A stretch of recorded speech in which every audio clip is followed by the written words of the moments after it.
ரெண்டாவது என்ன சொன்னார் தெரியுமா? ரெண்டாவது என்ன சொன்னார் தெரியுமா? எனக்கு ரொம்ப பிடிச்சிருந்துச்சு. அந்த 5ஆவது வசனத்துல நீங்க வாசிச்சு பாருங்க. நான் உனக்கு கையளிப்பேன், நான் உனக்கு கொடுப்பேன், தருவேன் அப்படின்னு இருக்கு. எனக்கு எப்படி தோணுச்சு தெரியுமா? ஆசீர்வதிச்சுட்டு அடுத்த இம்மீடியட் ஆக்ஷன் என்ன சொல்றா தெரியுமா? நான் திறந்த உடனே கையளிப்பேன், தருவேன். அப்படின்னா என்ன அர்த்தம்? ஏன் இந்த 40 நாளும் மழை பெஞ்சது, அதுக்கப்புறம் தண்ணி வைக்கிறதுக்காக காத்துக்கிட்டு இருந்தேன், மிருகத்தை பார்த்தேன், சாப்பாட்டை பார்த்தேன், எல்லாத்தையும் சுத்தி பார்த்தேன். ஆனா உன்னையும் உனக்குன்னு நான் கொடுக்கல, எல்லாம் வேடிக்கை தான் பார்த்துட்டு இருந்தேன். இது வரைக்கும் பக்கத்துல இருந்துச்சு, இது வரைக்கும் உனக்கு அதுக்கு நீ அதுக்கு பாடு பார்த்துட்டு இருந்த, இது வரைக்கும் அதுக்கு மேய்ச்சிட்டு இருந்த, சாப்பாடு கொடுத்துட்டு இருந்த, உனக்குன்னு இல்லை. இப்ப நான் உனக்கு ஒண்ணு சொல்றேன். நான் திறந்ததனுடைய முதல் புலர்ச்சி ஆசீர்வதிக்கிறது மாத்திரமல்ல, இது வரைக்கும் நீ எதெல்லாம் பார்த்துட்டு இருந்தியோ அதெல்லாம் உன் கையில கொடுக்க போறேன். உனக்கு சுதந்திரமாய் மாறப்போ, உனக்கு சொத்தாய் மாற போகிறது. அனுபவிக்கிற ஆசீர்வாதங்களை தருவான். மூணாவது என்ன சொன்னார் தெரியுமா? நான் உன்னை விருத்தி அடைந்து உன்னை பெருக பண்ணி உன்னை வர்த்திக்க பண்ணுவேன்.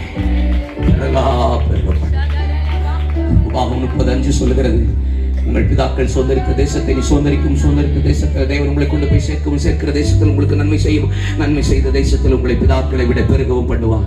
அப்படின்னா என்ன அர்த்தம் தெரியுமா? இயேசுவே விருப்பம் என்ன தெரியுமாப்பா? என்னை விசுவாசிக்கிறவன் தான் செய்த கிரியும் செய்வான், என்னுடைய பெரிய கிரியை செய்வான். இயேசு 1, சீஷர்கள் 12, 72, 120, 3000, 5000, அதிகமா சீஷர்கள் சபை பெருக்கியது. இன்னைக்கு கர்த்தர் இவ்வளவு பெருக பண்ணியிருக்கிறான். ஆண்டவருடைய ஆசையை என்னை விட நீ பெரிய ஆளாகணும்னுங்கிறது ஆசை. ஆபிரகாம் 1, ஈசாக்கு, யாக்கோபு 12 பிள்ளை, 12 கோத்திரம், 6 லட்சம், 30 லட்சம். இன்னைக்கு கர்த்தர் பெருக பண்ணியிருக்கிறார். தேவனுடைய திட்டமே ஆசீர்வாதத்தினுடைய பெருக்கம் என்பது தேவனுடைய வாக்குத்தத்தம் அல்ல, தீர்க்கதரிசனம் அல்ல. I want to tell you, இன்னைக்கு உங்களுக்கு சொல்றேன், ஆண்டவருடைய திட்டமும் தீர்மானமுமே நீங்கள் பெருக வேண்டும் என்பதுதான், தவிர வேற ஒண்ணுமே கிடையாது. மூணாவது என்ன சொன்னார் தெரியுமா? 3 தடவை சொல்லுவார், மிருக ஜீவன்களுக்காக பழி வாங்குவேன், உயிரினங்களுக்காக பழி வாங்குவேன், மனிதர்களுக்காக பழி வாங்குவேன். அப்படின்னா என்ன சொல்றாரு? நீ சும்மாரு, உனக்கு